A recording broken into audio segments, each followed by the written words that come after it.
Now it's my pleasure to introduce Officer or Assistant Chief Frank Dixon. More than 90 Texas cities have implemented local ordinances that restrict cell phone use while driving. For example, here in Austin, it's against the law for motorists to use handheld mobile devices when driving. Can the threat of a ticket motivate drivers to put their phones away? Assistant Police Chief Frank Dixon is here to tell us or to talk to us about how the Austin Police Department is enforcing its ordinance and some of the challenges his officers face. Please help me welcome Assistant Chief Dixon. Good morning. I get the distinct pleasure of getting the last bit before lunch. So I will try to keep this to at least an hour and 15 minutes, if that's okay. Yeah? All right. So the good news is you'll be able to eat lunch. The bad news is Chief Acevedo couldn't come today, so you don't get that experience. I'll try my best to replicate him, not nearly as dynamic. So before I get started, I just want to let you guys know that when we're talking about this, it really impacts everybody across the board. It doesn't matter what race you are, what sex you are, what socioeconomic status you hold. It impacts us all, including law enforcement. So I really want to make that one of my top priorities, is let you guys know that it impacts everybody in this room.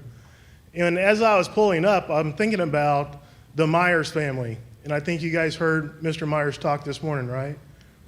That was one of the first people that I heard speak when I went to the text talk or crash. Yeah, you know what I meant. You know what I meant. The last thing that I did. And it's so impactful to me because you're looking at a family that suffered unimaginable tragedy, and they take that tragedy, they take that sorrow, and he goes out and he shares his story, which I think takes so much intestinal fortitude. It takes so much faith. It takes so much to think about everyone else when your whole world is just crumbled right in front of your eyes. So I think I can't let that go. And I told him I was going to embarrass him a little bit when I came up here. So thank you again, Mr. Myers. So as far as the Austin Police Department, we've been in the business of enforcing the city ordinance since the beginning of last year. So going backwards, in August of 2014, the city council unanimously passed our city ordinance, which took away being able to manually make and answer phone calls, holding GPS devices, all electronic devices in your car. If you're simply holding it, you don't have to be using it, you can be cited for it. So when that ordinance went into effect on January 1, we took the first month to just do nothing but issue warnings. So the first month, it was like an education. This is what's coming. Make sure you guys start adhering to it, because at the end of the day, what we want is what? Voluntary compliance, right? We're not in the business of taking people's money because it doesn't come to us. It goes into the general fund. I'm sure the libraries really love it, right? Health and Human Services love it. But the police department, we really don't benefit from it. We really want people just to voluntarily comply. So February 1, we started enforcing it. And the very first month we started enforcing it, we get 40 citations right off the bat.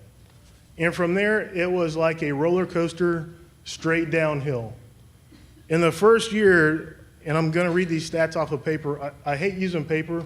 I like to speak from the heart and not from paper because it messes me up.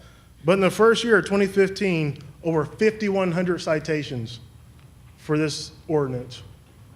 On top of that, we issued 7 to bicyclists, because in the city of Austin, if you're on a bicycle, you can't be using your electronic devices as well. So one of my bright sergeants, I say bright sergeant only because he's here in the back, he has a bright personality. Comes up with this idea, hey, instead of simply issuing citations, why don't we give the community an out? The first time that you get a citation for it in the city of Austin, why don't we have a program where if you go out and purchase a hands-free device, we can kind of defer it. So he gets with municipal court, they work out a program, and this flyer is born. So we start, and I'll leave this in case somebody need something to help them go to sleep tonight later, so you guys can read it. But it's a really neat program. So the first time you get a citation in the city of Austin, you meet the criteria, you go buy a hands-free device, and guess what? Your citation goes down from what it would be to the reduction in the court fee to $50. So that's a pretty dramatic thing that he did on his own that went through and passed. So thank you, Mike Barger in the back, for that. So another thing, yeah. So then another thing, because these guys in highway enforcement, some pretty smart guys, right? They start thinking, how can we proactively enforce this in the city, but do it safely for our cops, because we don't want our cops getting run over on I-35. Not that traffic's ever going fast enough to run anybody over on I-35. And they go, hey, why don't we utilize Capital Metro? Why don't we get one of their buses, line cops on both sides inside of it, have motor officers pre-stationed down the road, and we just drive down and look inside of people's cars as they're driving to work. Pretty ingenious, right? It's genius. These guys, the stroke of genius. The first day they go out, they do this operation for like 2 hours, over 100 citations. The first time they go out. To date this year, they've written close to 5,000 citations. We still have a month to go. I think the last one they did, they went out for 3 hours and they only got 89 in 3 hours. So I equate the problems that we're seeing with texting and driving to the same thing that we're seeing with drinking and driving. Until we as a society decide that we're going to take a stand against it and change the behavior. I heard them talking about driver behavior. Until we can change that, we still have a long way to go. But luckily we have people that really care about what's going on in their community, that they're coming together and working with outside entities, working with our federal partners, our state partners, TxDOT, in doing this stuff. So this using of the Capital Metro buses have been such an innovative idea that we've had interest come from national CBS News. We've had every local media outlet cover it, and I think a couple from around the state cover it. And towards the middle of this month, we're going to try to get some state legislators to come out and ride on the bus so they can see how truly impactful this is and how big of a problem, more importantly, this is on our roadways. Because I know that all of our loved ones are out there driving with all of you. We're out there. We have cops that are in cars for 40 hours a week. So like I said, there's a vested interest in this from everybody in the room. I don't want to take up every bit of the 15 minutes. I'd like to open it up to some Q&A if anybody has any questions about it, about the program. I mean, it's nothing like earth-shattering. It's just thinking a little bit outside the box, utilizing some existing resources, and just having guys that are dedicated to keeping everybody safe. They love what they do. Yes, ma'am. Have you seen your crash statistics go down since you've had the law enforcement? The question was, have we seen our crash statistics go down since we've had this in place? Unfortunately, we have not. I mean, I liken driving in Austin. If you were to drive down the street and roll your window down and pour a Coke out, 2 cars would find that Coke and hit each other. Yeah. Yes, sir. In citations that have been issued, or have you seen them go up or down? We're seeing a slight decrease in the numbers of citations we're issuing when we're doing these initiatives. And I don't know if we can conclusively say it's because of the number that we have issued or from the deferral program, or if people are simply getting the message and not doing it. I think at this point it's kind of anecdotal. Yes, sir. Do you have any policy with respect to whether an accident has occurred to investigating whether or not that driver was on the cell phone prior to that accident within a minute or 30 seconds prior to the accident and investigating that? What have you done in that area? So the question was, do we have any investigative tools to kind of discern whether or not drivers were on the phone prior to a crash occurring? We do actually do that. And unfortunately, we don't have a perfect tracking mechanism in place right now because it goes across the department of 2,500 people. And while Officer X does a great job of remembering that detail, Officer Y may not. So we're starting to get some preliminary numbers about it, and we're seeing a pretty good amount, and I say a pretty good amount, a decent amount of our crashes being contributed to people being distracted while they're driving. Yes, sir. Do you have a policy within the department for officers using technology? Okay, the question was about technology, officers using it, and do we have a policy in our department? We do have a policy about it, although, so when officers are responding to calls, typically they're supposed to read their calls, put the screen of their MDCs down, their little computers that are in their cars, because outside of this distracted driving on cell phones, we've had a number of crashes with our cops just because of the computer being up, and they start reading text on the computer and running to somebody. So we have taken that step. We discourage them from using their cell phones while they're driving, but guys that have been cops for a long time, Freddie Chin, well, like 10 or 15 years, right? You're in there multitasking all the time, so this just adds another element to it. So we discourage it, but we don't want to like completely take it off of the table, because sometimes there is a need, if there's a 911 caller on the other end of that phone trying to give you up-to-date information while you're driving, we want to make sure that our cops are getting that information for the safety of both the public and for them. Yes, ma'am. Our new ordinance goes into effect in College Station this coming Wednesday, and we kind of have similar student versus non-student incidents. Have you noticed a difference in the or citations written between students and college students? I don't think we have, right, Mike? I don't think we've seen anything.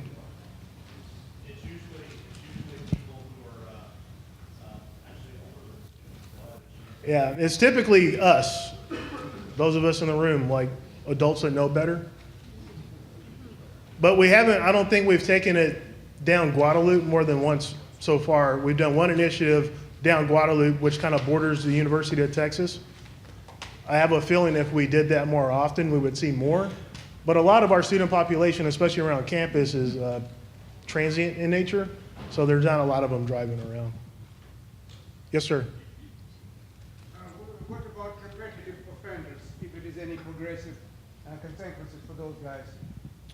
The question was about repeat offenders. Up to this point, I don't think there has been anything, again, that we have seen conclusively to say that. I would say after the first one where they get off in the deferral program, that most of those people are getting it and not doing it or not being caught subsequent times. I don't know if we've seen a dramatic rise in that or not. Yes, sir. So what's your next step in prevention or education? Where do you go from here? So the things that we want to do as far as prevention and education is, one, to keep the conversation going in the public, in town hall forums, things of that nature, as well as I know that one of the pieces of feedback we've gotten, if you come in from Houston on Highway 71, there's nothing out there notifying you that you're entering into the city, into a city that has an ordinance against distracted driving. So that's one of the things that I personally want us to do next, is to shore up the notifications on the outskirts of town, which can be pretty challenging, especially if you live around Cedar Park, Leander area. You go through like 3 different cities in 2 blocks. So it's kind of hard to really get, signage out there to let everyone know.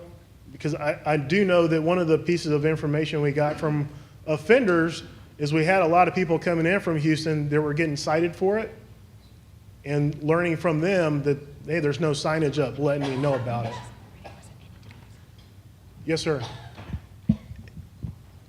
Chief, it should be noted that the Austin's original ordinance in 2009 was for texting, web surfing, and also GPS use, but that one was deemed not effective. The citation count was roughly 300 or 400 per year. Right. Now we're in the 450 to 500 per month. So those cities and the state as well, if you're thinking about a texting ban that includes web surfing and GPS use, by the time that passes, hopefully it will be very soon on a state level, but if you're thinking about it for cities, that to me is not a comprehensive measure. So the challenges we faced in 2009 when the initial ordinance passed, was that you had to prove that someone was actually in the midst of texting when you stopped them. And that can be very problematic, trying to get that burden of proof established, especially without having to go through subpoenas and all that. And you just look into an investigation that's going to really override what the true purpose of it is. And I don't know how many people will be willing to part with their cell phones for a week. Everybody's hungry, right? Hurry up and get off this stage. Well, thank you guys very much. I really appreciate it.